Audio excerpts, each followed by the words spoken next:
So today I'm here with Gwen Westhafer, and Gwen has been in the senior living industry for quite some time.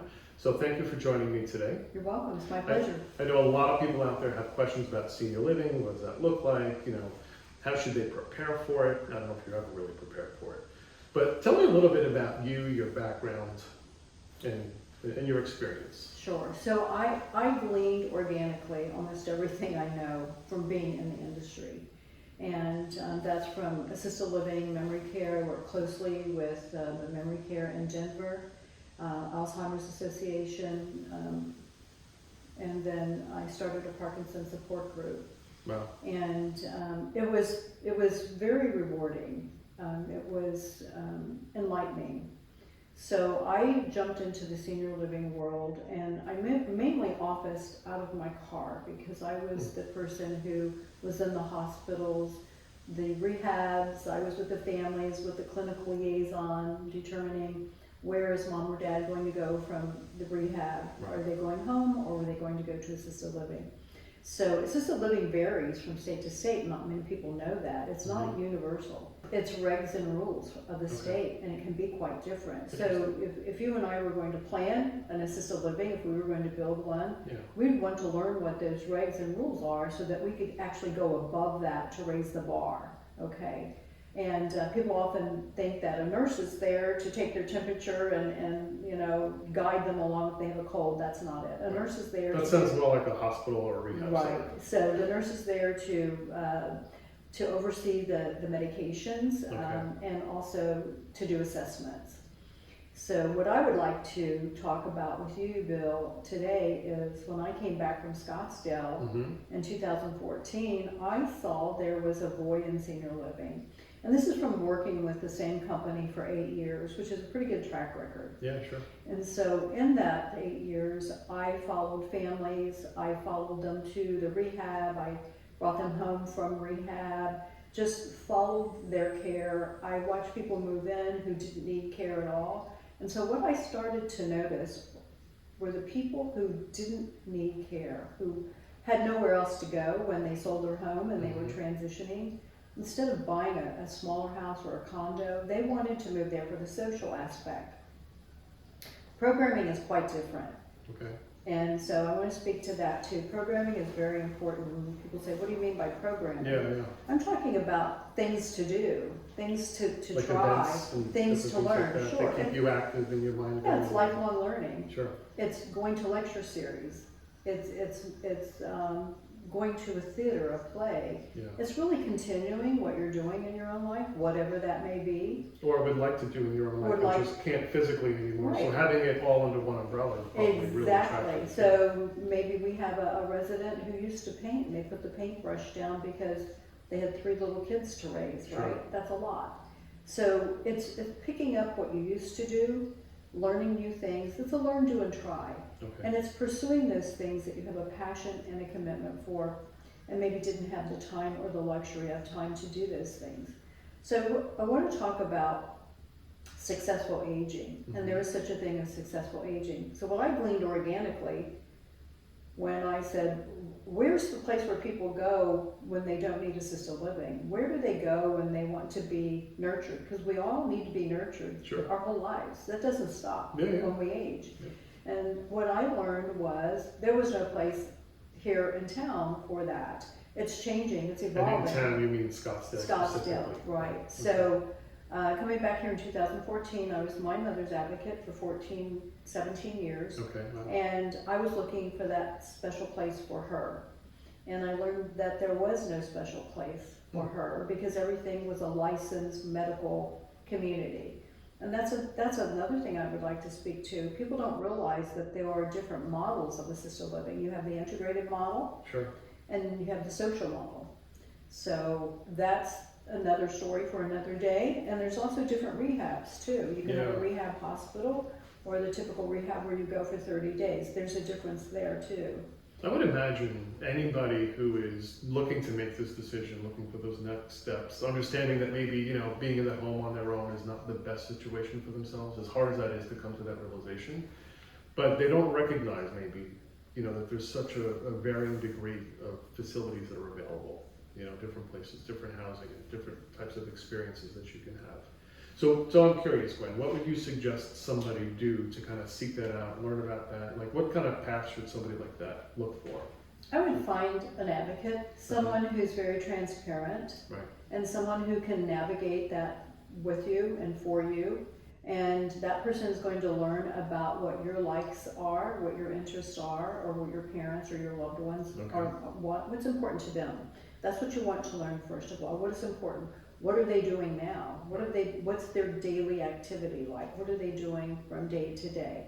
Maybe they need a little help. Maybe they can get that in the community where they move to. And there are different aspects of nurturing a person. So maybe they're so deconditioned that maybe they need to go to a rehab for 2 weeks to be reconditioned. Okay. And there are doctors who can write those orders. Yeah. So you don't have to spend 3 nights in the hospital to do that. Wow. So I would imagine that advocate then is familiar with the landscape. They know what types of, Right. what's available within the industry and what Yes. the best fit might be, and they can make those suggestions. Yes, That's really that's helpful. exactly right. Yeah. I would love in 2014 when I was looking for something for my own mother, other than assisted living, someplace where she would thrive, and someplace where she could go to lecture series and she would be nurtured spiritually. They would have a great fitness program, Sure. food, social, and maybe some traveling opportunities and some art, because my mother loved to draw. Wow. I picked See, I up. don't think people think of traveling when they come to, a senior housing, type of place. But wow, that's interesting. Yeah. Yeah. It is, because what do people do when they retire? Most people, they've either traveled all their lives or they wait till they retire to travel. Sure. And they like to travel in groups. That's true. Yeah. So, or with their friends or family. So I learned that there was a book out there, and this gentleman, he's a doctor, he wrote a book called Live Long, Die Short. Okay.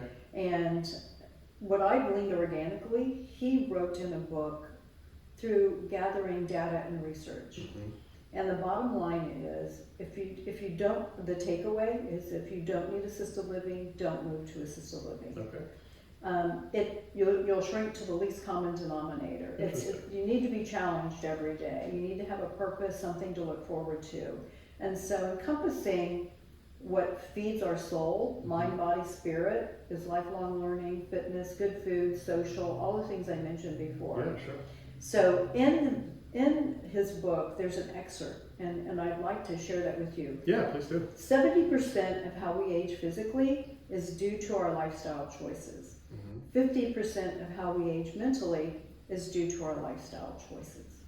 So a lot of people, when they're aging at home and they're doing the same thing over and over and over, they're not utilizing their brain, they're not utilizing their body. They become more immobile. It's hard for them to walk.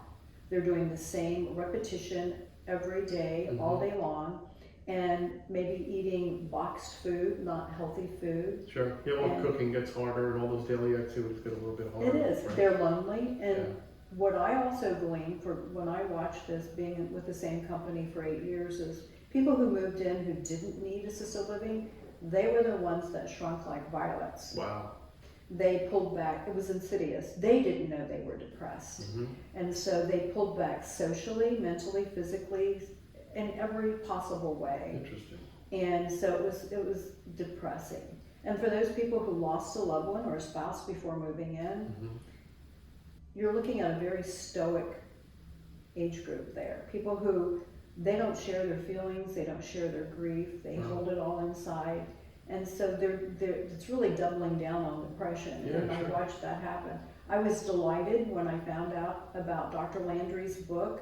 I have with me today the official summary, Live Long, Die Short. Okay, They call it the Cliff Notes. Right. So the takeaway is the same, but the book version, it's an easy read, and you can read it in an hour. Yeah, it doesn't seem like it's a very big. No, well, this is the summary. Right. So, but the takeaway is the same. So I love him. You can also find him on YouTube. Dr. Landry brings some levity to the subject of aging, and I find that refreshing. Yeah, sure. So life doesn't have to be. We're all aging, right? So it's good to kind of understand it maybe a little bit better and plan for it better than we would have if we didn't have a plan. And so things evolve, things change. The assisted living 40 years ago was different from today, Right. okay? But what I encourage people to do is look at your options. And I would like to help people do that. Okay. And so if I could share my information with you, how to get a hold of me, that Yeah, would sure. be wonderful. Yeah, I'll put that in the description below, so if you want to get in touch with Gwen, just look at the description and her contact information will be there. Perfect. Well, thank you. So I do have another question for you. Now you said you've lived in Colorado, you live in Scottsdale, or you moved back to Arizona. If you could live anywhere in Arizona, what town do you think would be the best for you, and why would that be? I love the Scottsdale area and the vicinity of this area. I find there are opportunities for cultural events, social events, food opportunities. Okay. It's easy to navigate. I think the beauty of the area is the weather is great.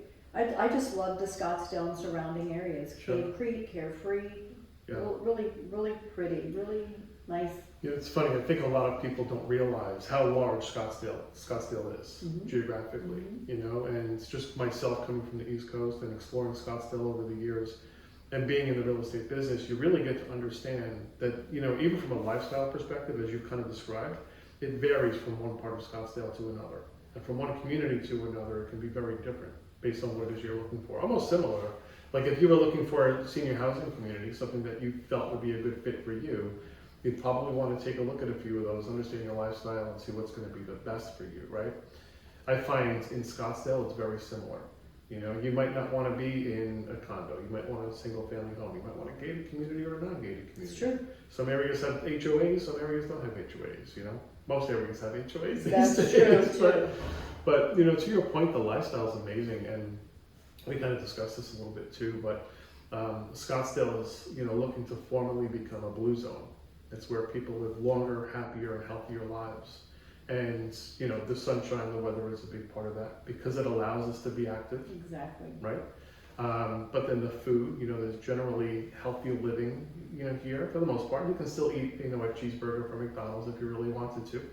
But there's a lot more healthy food options, and then community, which is a really big thing. And I think you touched on that tremendously. And just the senior housing communities is that community and what it can provide for somebody, Yes, which helps them to fulfill themselves for the rest of their lives. You know, and live longer, and live that's happier. true. So it all kind of comes, you know, it all comes together. But I agree with you. I think Scottsdale's an amazing place to live. Can I just touch on that Blue Zones that you? Yes. A lot of people don't know what Blue Zones is. It's organically, is it 5 locations in the world? I think Loma Linda is one of them where people have aged to be 100 and over, and Yeah. Dan Buettner discovered that. Exactly. And he has cookbooks that he's written based on the foods from each area. It's very interesting. I'll tell you another thing people probably don't realize is Blue Zone was invited to Scottsdale by Honor Health. Wow.